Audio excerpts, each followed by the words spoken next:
Hey guys, Degenerate Magic here, and you thought that spoiler season had ended, but, well, first of all, I never made a token art review video, and second, it's time to simultaneously jump into Jumpstart spoilers and stupid puns. So the most important part is that Jumpstart, it was revealed to have, like, kind of blocks with variations. So, like, you could open a mono green creature, whatever deck, whatever the central theme is, but then there are multiple variations from there. So it's not just, oh, here's this one again, exactly verbatim. It seems like it's very, very Keyforge, where it's like, oh, well, yeah, you're playing this faction, but you've got this variation of the cards, but with a little bit more structure. So that's how they'll work. Keep that in mind when you're seeing these, because if I say, oh, here's all the, like, black zombie creatures, don't just think, oh, every single one of those will be in a pack. Cool. Not necessarily. Speaking of that, first up we got Shambling Goblin, a 1/1 for 1, and when it dies, target creature an opponent controls gets -1/-1 until end of turn. I love this card. Then we've got Innocent Blood, a 1-cost sorcery where each player sacrifices a creature. So that does include you, but if you don't have one, hey, and if you do have one and you don't care,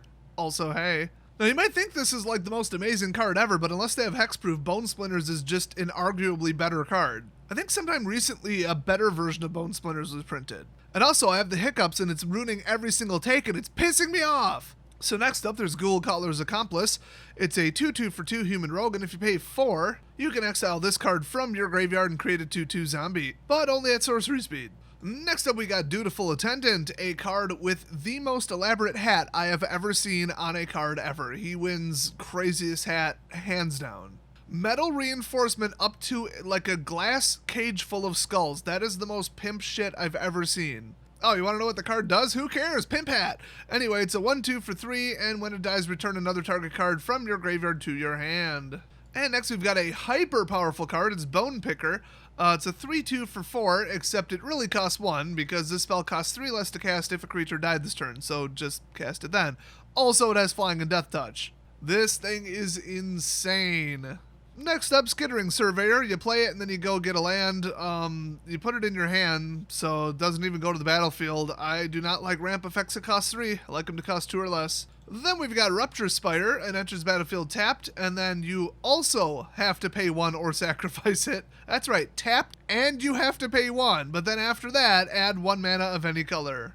Wow. And then we've got some amazing art for Terramorphic Expanse, classic card.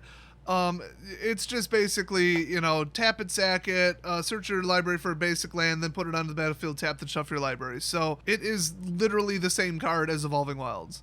Next up, Raging Regisaur. It's a 4-drop 4/4, and when it attacks, it deals 1 damage to any target. I don't think it was a smart idea for them to go 2-color here, because if you open a 2-color pack and another 2-color pack, you're going to be running 4 colors with, in theory, 0 fixing. I mean, maybe every one that's 2-color comes with a Rupture Spire, but even that, it would need to come with like 4 of them, and even then you're going to play multiple turns behind your opponent. So not smart. I would have kept it to monocolor. Next up, Prophetic Prism. It's a 2-drop, and when it enters battlefield, draw a card, and then if you pay 1 and tap it, add 1 mana of any color. So it is a filter, not a ramp card. Never did like these, but it's about as close to free as you can get.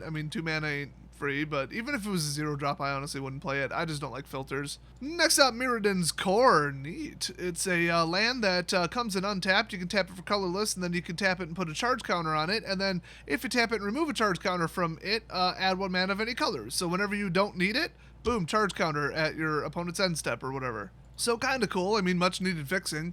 Next up, we got Law Mage's Binding. Fun card here because it has flash. It's a 3-cost enchant creature and it can't attack or block, and its activated abilities can't be activated. Really good lockdown. Instant speed, only costs 3, shuts down basically everything on the card. Do note that triggered abilities still go off though, which is really annoying. Next up, Ironroot Warlord. As you can tell, these are in no particular order. It has star 5 for 3, and its power is equal to the number of creatures you control. Fantastic, and if you pay 5, you can create a 1/1 white soldier. And see, that's called properly balancing a card. Oh, why would it pay 5 mana to just get a 1/1 token? Because the card gives a shit about how many creatures are in play, so they made it cost 5. I wish they would do this for every card. Give a shit about the balance. Next up, Fusion Elemental. Now, what the hell pack would this possibly go in? A 5-color pack? Is that really a real thing? Like, you've got to be kidding me. Well, it's an 8/8 for 5, so, good luck. It's probably not in a 5-color pack. I don't know. This is just stupid. They gave it 0 evasion. It's almost impossible to get out. I think in this format especially, just dumb. So next up we got Dinrova Horror. It's a 6-cost 4/4, and when it enters the battlefield, return target permanent to its owner's hand, then that player discards a card. That's always a fun combo. Once you see this coming one time, you're going to hold the land in your hand at all times, trust me. Next up we got Chamber Sentry. It's a 0/0X. That's always fun. It enters battlefield obviously with 1 counter for every X you paid. Yeah, that's how algebra works. Shut up. Then if you pay X and tap it, remove X 1/1 counters from Chamber Sentry. It deals X damage to any target. And then if you pay all 5 colors, return it from your graveyard to your hand. So this was in Guilds of Ravnica, but literally nobody played it. It hit 25 cents real quick. I mean, you gotta pay to add them, you gotta pay to remove them, but in my opinion, that's a little bit more fair than, like, that stupid Walking Ballista disgrace. Still, 5 color, not a good idea for this particular type of product. You know what I do want to see? 1 booster that's basically entirely equipment, because you're supposed to take 2 boosters and mix them together. So why not have 1 be 100% equipment? That would be awesome. Next up we got Augur Spree. It's a 3-cost 2-color, oh boy. Instant, target creature gets +4, -4 until end of turn. That could do some damage or just outright kill it. So on a bigger creature, boom, overflow damage, big surprise, big ambush in combat. Or you could just -4 something and kill it. I like the optionality, and this is damn powerful for a 3. Next up we got Alloy Mirror. It's just 3 drop 2/2, and then you tap it for any mana color. That's still a 3-cost ramper. I mean, Mana Dorks should cost 1 or 2. If you're getting into the 3s, I don't care if it taps for any color. You're just really invested if it gets blown up at that point. But the whole format should be a lot slower and a little bit more forgiving, so 3 might be appropriate. Only way to find out is to play it. Next up, we got another 5-color. They're really just doubling down on that. Maelstrom Archangel. Well, whenever they make a side product, they make it really commander heavy. So, this is clearly a commander card, just saying. So yeah, it's 5/5 flyer, and whenever it deals combat damage to a player, you may play or cast a spell from your hand without paying its mana cost. Oh, that's not totally and completely broken. I am really glad and a little bit surprised that this isn't a legendary creature, because this would probably be the most problematic commander ever. Next up, we got the Thriving Lands. I'm not going to show all of them, but basically it's Thriving Moor. So it enters the battlefield tapped, then as it enters the battlefield, choose a color other than black, and then when you tap it, add 1 black or 1 mana of the chosen color. So that's kind of neat. I mean, at least for, like, this set, it's not good in really anything else. If it entered the battlefield untapped, I think this would be pretty wild. But otherwise, yeah, it's just nice for fixing in just this. Next up, Nocturnal Feeder. It's a 2/1 for 3 flying vampire rogue, and when it dies, each opponent loses 2 life and you gain 2 life. Basically the grenade drop from Call of Duty. Next up, we got Kel's Fight Fixer, 4/3 for 4. It's a legendary creature, Azra Wardlock, okay, with Menace, and whenever you sacrifice a creature, you may pay hybrid, either blue or black. If you do, draw a card.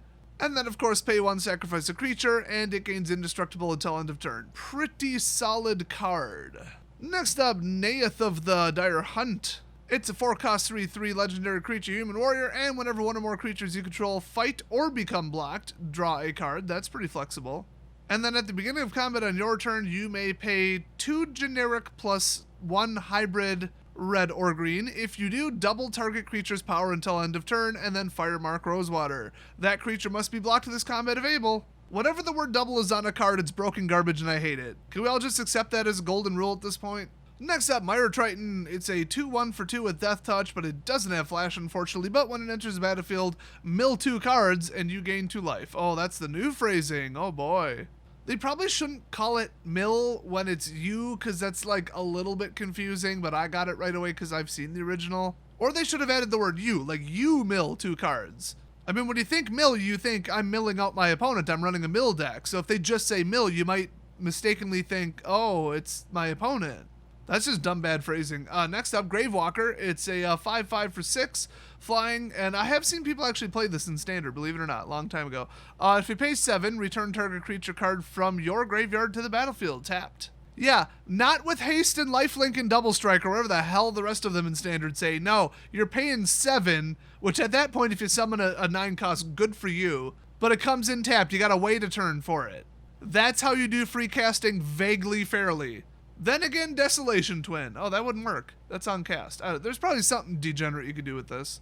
Next up, Reanimate. Pretty wild reprint here. It's a 1-cost sorcery, and put target creature card from a graveyard onto the battlefield under your control. You lose life equal to its converted mana cost. One of the most degenerate cards ever printed. You know how in modern times, Resurrection usually costs 5 mana? Like, open-ended, no restriction, yeah, it's usually 5 mana. Well, this is 1. So you can get a Eldrazi Titan for 1. What an absolute crock of shit this is. That's roughly a $15 card too, by the way.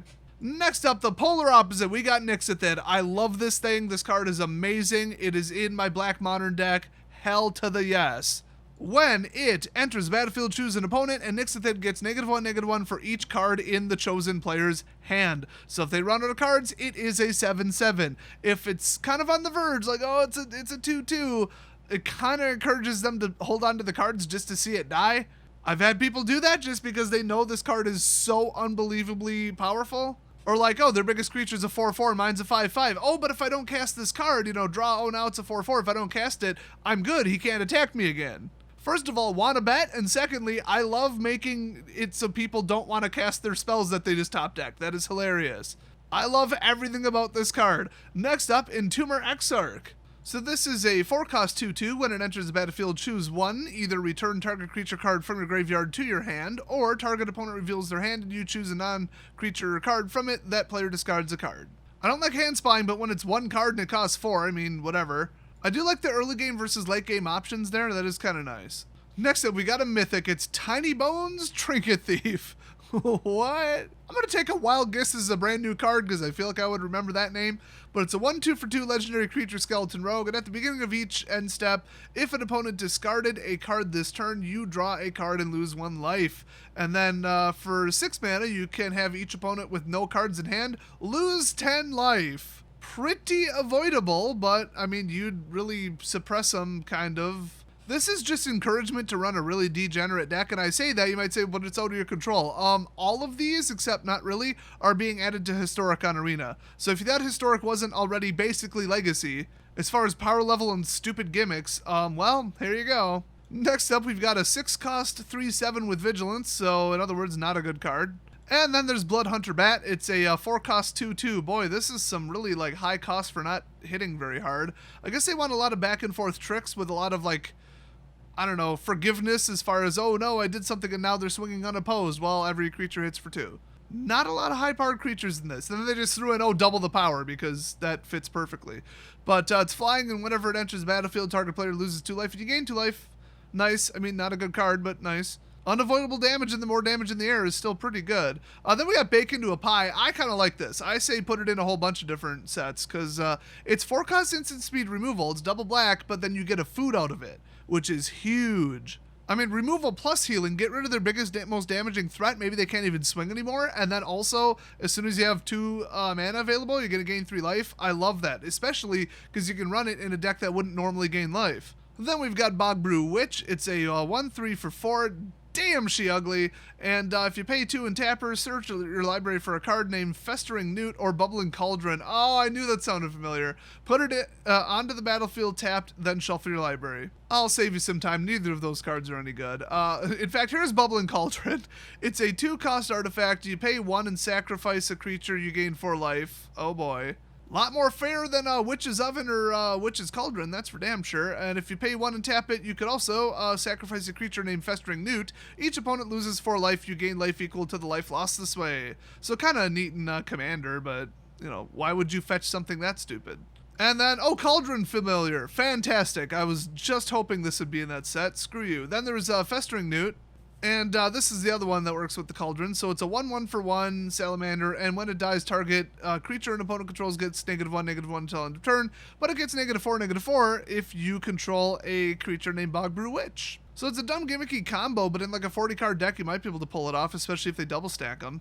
Then we got Malakir Familiar. Haven't seen this card in a while. It's a 2/1 for 3 Flying Death Toucher. Always appreciated. And whenever you gain life, it gets +1/+1, but only until end of turn. So definitely a more fair card than a Johnny's Primate.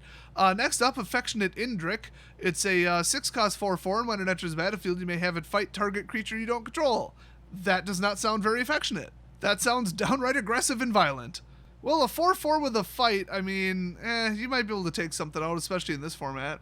I gotta say, the costs and stuff, it's very slow, very like giving your opponent a couple turns to come back from something or a mistake or a crazy board state or whatever. It's very forgiving, very slow. I think a lot of newer players will find that a lot better instead of just fast paced, oh, I need to fix this immediately. Oh, whoops, I made a mistake and it cost me the whole game. In my experience, when teaching people how to play, they do not like that.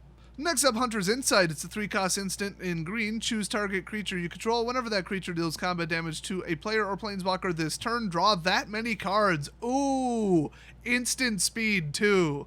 Oh, so whatever they don't block or just trample or something you already boosted, oh my gosh, this card is amazing.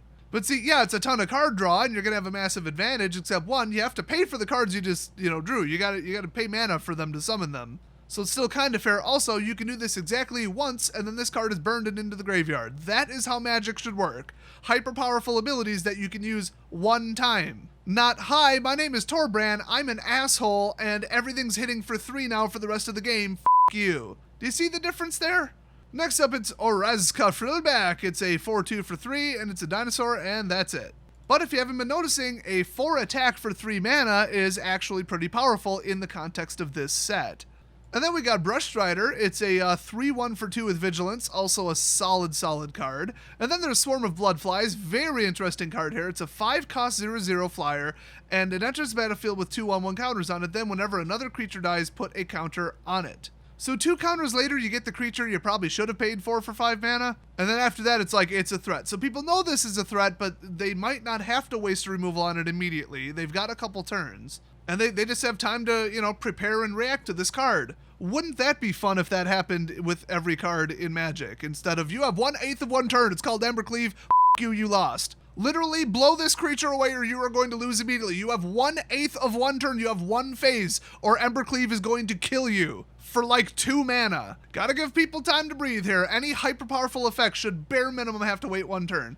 Anyway, we've got Last Gasp. It's a 2-cost that gives a creature -3/-3, so not quite as good as the other Grasp card, but still a good card, especially if you just interrupt combat with it. I mean, for 2 mana, that's like nothing. Shrink it down, chump it, kill it, there you go. Your creature lives. Plus, is a more fair card than just, +3/+0 on first strike, because you could give that to a creature that wasn't blocked at instant speed and just win the game with it, which, okay, nothing wrong with that, it's just a little dickish. This is a bit more, pure defensive.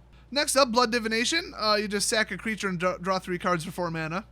Very nice. And then there's Black Cat. It's a 1/1 for 2, and when it dies, target opponent discards a card at random. I love this thing. However, people are going to loop this in a Lurrus deck, and they're going to just sack it with, anything. Literally, there's 10 cards you could sack this with at will for 0 mana. So you're going to lose 1 card a turn, and they'll probably run this in a 5 Shrine deck, where you're going to have to discard your entire hand every turn anyway. Because that's what the Black Shrine does, and then they're just going to outdraw you 5-1, because that's what the, white or green one does. Don't play Historic, it is not worth the headaches. Next up, Witch of the Moors. It's a 5-drop 4/4 Death Toucher, cool, and at the beginning of your end step, if you gain life this turn, each opponent sacrifices a creature, and you return up to 1 target creature card from your graveyard to your hand. Oh, that's what we needed in Historic. Especially with M21 coming out, that's what we needed. Recurring creature removal based on life gain. That's just fantastic. Yeah, that card. Next up, Pyroclastic Elemental. It's a 5-cost 5/4, and if you pay 3, it deals 1 damage to target player. That is actually pretty good, especially if you had 6 mana, and you just wanted to start just pinging them at the end of their end step, or preferably at the beginning of their end step. Next up, Pillar of Flame. It's a 1-cost red sorcery. It deals 2 damage to any target. If a creature dealt damage this way would die this turn, exile it instead. Yeah, not gonna happen. I mean, you could do some damage to it in combat and then finish it off with this, but I mean, for 1 mana, that's, about what I'd expect. It's not that bad, but it's not great. Next up, Flames of the Firebrand is a 3-cost sorcery. It deals 3 damage divided as you choose among 1, 2, or 3 targets. Very nice, very flexible. And by the way, it's targets. Creatures, planeswalkers, life total, whatever. And by the way, I haven't seen a planeswalker in this yet. I have a feeling there are none. Next up, we got Hungry Flames, a 3-cost instant, deals 3 damage to target creature and 2 damage to target player or planeswalker. Okay. I mean, 5 damage and instant speed for 3. Hey, you have to hit a creature with it, but other than that, it's pretty damn good. Next up, Fanatical Firebrand. It's a 1/1 for 1 with haste. What the hell is going on with the placement to that word haste? There's no padding on top of it whatsoever. That is not where the word haste goes. What the hell went on here? Anyway, you can tap it and sacrifice it, and it deals 1 damage to any target.